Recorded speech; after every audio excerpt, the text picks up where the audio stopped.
Hi, this is Congressman Tom Cole, the 4th District of Oklahoma, and this is another one of our congressional chats.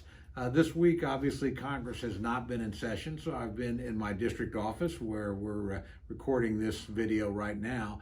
And I've spent most of my time, frankly, talking to my constituents, calling around the district to business leaders, to teachers, to civic leaders, and just getting their opinion of how the district is doing, how the economy's coming along.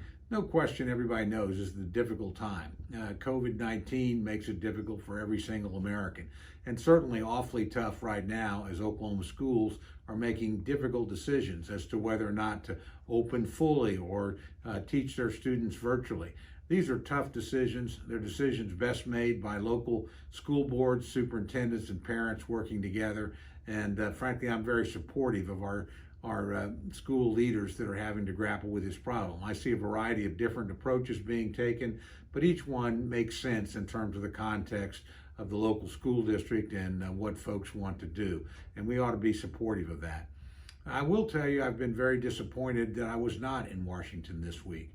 Frankly, Congress ought to be doing its job. We ought to be passing an additional fifth COVID-19 supplemental relief bill. You know, the president has put a very good proposal on the table. The initial Republican proposal was over $1 trillion. Democrats, I think, rightly pointed out some areas where there needed to be additional resources.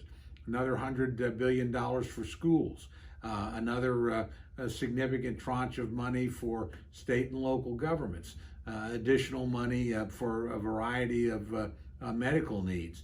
All those things made sense. I'll never understand why Speaker Pelosi and Minority Leader Schumer in the Senate decided not to take the president's offer to continue the $600 a week in additional support for unemployed people while the negotiations continued to go forward.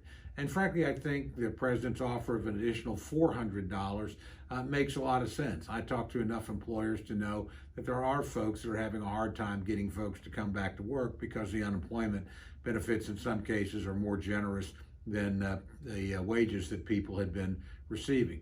Regardless of that, getting something done is better than getting nothing done. There's a lot of areas that we could agree on and we should pass immediately. I've put forward, and I know Secretary Mnuchin has put forward the idea, let's pass the things that we can agree on. Let's pass the additional stimulus. Let's pass the money for one-time cash distributions to Americans at a very difficult point. Let's make sure there's additional flexibility for small businesses and frankly for state, local, and tribal governments to spend the money they've already received and the money they might receive in the future in ways that they think make sense. Let's not try to micromanage things from Washington, D.C. Those are all things we agree on. There's no reason not to pass them right now. But the Democratic attempt to hold up the entire package where we agree to get the things where we do not agree, I think is a disservice to the American people.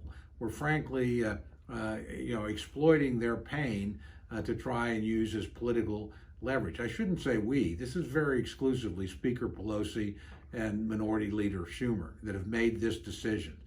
It's a bad decision. One of the things they're asking us to do is actually restore tax reductions and deductions for billionaires and millionaires, the so-called SALT tax, state and local taxes, where in the past, high tax states were able to deduct their high local taxes from their federal taxes. We put a cap on that.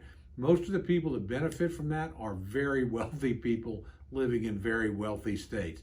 That doesn't have anything to do with the coronavirus crisis facing the country. And yet that's one of the elements the Democrats are fighting for and trying to force the Republican president and Republican leadership to give into. I think the president made the right decision. When we couldn't come to an agreement, he acted. Now, these actions, I don't particularly agree with every single one of them, but he's trying to get help right now to the American people. And it's a mistake not to be supportive of that. The ideal way, though, and both sides agree, the president's made this point, what he wants is a legislative deal. That's the best thing for the American people. And frankly, the Democrats have not been willing to split the difference and really seriously negotiate. I know you might have heard that the Speaker said that she would come down $1 trillion. She can come down $1 trillion. All she did was shorten the time frame of the deal. It still would spend the same amount of money on the same things. You can, again, just follow the debate, and I would urge everybody just go back to the bargaining table. Again, there's nothing wrong with enacting the places where we agree while putting off the places that we disagree or continuing to negotiate. That would help the American people right now. President's willing to do that. Congressional Republicans have said they're willing to do that. Secretary Mnuchin is willing to do that. Frankly, it mystifies me because this idea that we have to agree on everything before we can do anything is a mistake. That's a recipe for gridlock. No side's going to be able to impose its will on the other. This takes bipartisan give and take negotiation. President has offered that, has offered literally well over $1 trillion of additional relief.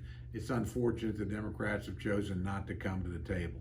So we'll keep you posted. I'm hopeful that sooner or later cooler heads will prevail and we'll move ahead on additional relief for every American at a difficult time. In the meantime, I hope you pay attention to our public health officials, to our leaders at the state and local level who are urging you to wear a mask, to social distance, to wash your hands, do all the things we know will slow this virus while we work dramatically and rapidly toward a vaccine. I'll end on that positive note. We're making more progress on the vaccine front than most Americans realize. You know, in all of previous history, the fastest vaccine developed took 4 years. We're going to have multiple vaccines within 12 to 18 months from the beginning of this, probably well before the end of this year. Now, that won't solve all our problems. It won't mean we'll be able to immediately go back to life as normal, but it will ease them and it will save thousands of lives. That's happening because we've placed unprecedented resources at the availability of our scientists and researchers, and because we've lowered regulatory barriers.